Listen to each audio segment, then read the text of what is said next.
மனிதர்களையும் ஆங்காங்கே சிதறிக் கிடந்த பழங்குடி சமூகத்தினரையும் படிப்படியாக அழிக்கத் தொடங்கினான்.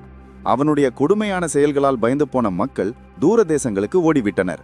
ஒரு தெய்வீக சக்தியால் மட்டுமே அவனை அழிக்க முடியும் என்பதை உணர்ந்த தேவர்கள் துர்கா தேவியை தஞ்சமடைந்தனர். துர்கலி அம்மன் அவனை ஒரு இரத்தக்களரி போரில் கொன்றார்.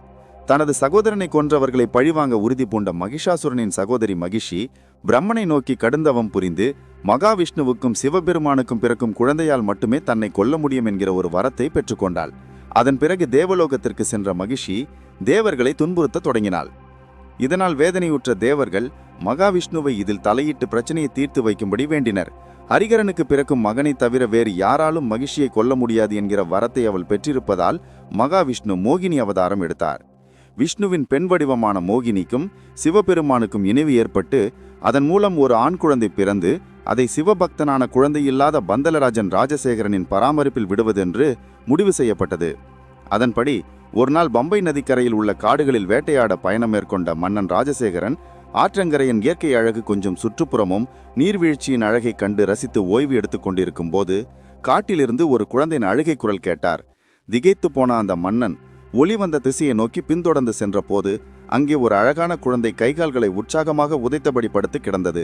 குழப்பத்துடன் அங்கு நின்ற மன்னன் குழந்தைக்கு சொந்தமானவர்கள் யாரும் சுற்றிலும் இல்லாததால் இந்த குழந்தையை தனது அரண்மனைக்கு எடுத்துச் சென்று வளர்க்க வேண்டும் என்று மனதில் ஏக்கம் கொண்டார். அந்த தெய்வீக குழந்தையை மன்னன் ராஜசேகரன் பார்த்து கொண்டிருந்த போது எங்கிருந்தோ ஒரு முனிவர் தோன்றி குழந்தையை உனது அரண்மனைக்கு எடுத்துச் சென்று வளர்த்துக்கொள் என்று அறிவுறுத்தினார். மேலும் அந்த துறவி இந்த குழந்தை உனது அரச வம்சத்தின் எல்லா துன்பத்தையும் நீக்குவான் என்றும் சிறுவனுக்கு 12 வயதாகும் போது மன்னர் ராஜசேகரனுக்கு அந்த குழந்தையின் தெய்வீகத்தன்மையை அறிந்து கொள்ள முடியும் என்றும் உறுதியளித்தார். கையில் கிடைக்கும் போதே குழந்தை கழுத்தில் தங்கச்சங்கிலி அணிந்திருந்ததால் தங்க கழுத்து உடையலன் என்கிற பொருள்படுமாறு குழந்தைக்கு மணிகண்ணன் என்று பெயர் சூட்டும்படி அந்த சாது அறிவுறுத்தினார். பரவசமடைந்த மன்னன் ராஜசேகரன் குழந்தையை வீட்டிற்கு எடுத்துச் சென்று நடந்த சம்பவங்களை ராணியிடம் விவரித்தார். அவர் இருவரும் சிவபெருமானின் அருளால் இந்த குழந்தை கிடைத்ததாக பெரும் மகிழ்ச்சியில் அடைந்தனர்.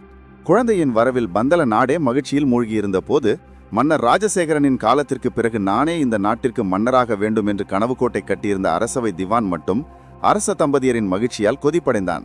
குழந்தையிலிருந்து மணிகண்டன் மிகவும் புத்திசாலியாகவும் மதிநுட்பத்துடன் இருந்தார். தற்காப்பு கலைகளிலும் சாஸ்திரங்களிலும் சிறந்து விளங்கிய மணிகண்டன் தன்னுடைய புத்திசாலித்தனமும் தெய்வீக ஆற்றலாலும் தனது குருவை ஆச்சரியப்படுத்தினார். பந்தல நாட்டில் அமைதியும் செல்வமும் நிரங்கி வழிந்தது. காலப்போக்கில் குரு மணிகண்டன் ஒரு சாதாரண மனித பிறவி அல்ல, தெய்வீக அவதாரம் என்கிற முடிவுக்கு வந்தனர். படிப்பை முடித்தவுடன் மணிகண்டன் தனது குருவிற்கு குருதட்சணை வழங்கவும் அவருடைய ஆசியை பெறவும் சென்றார்.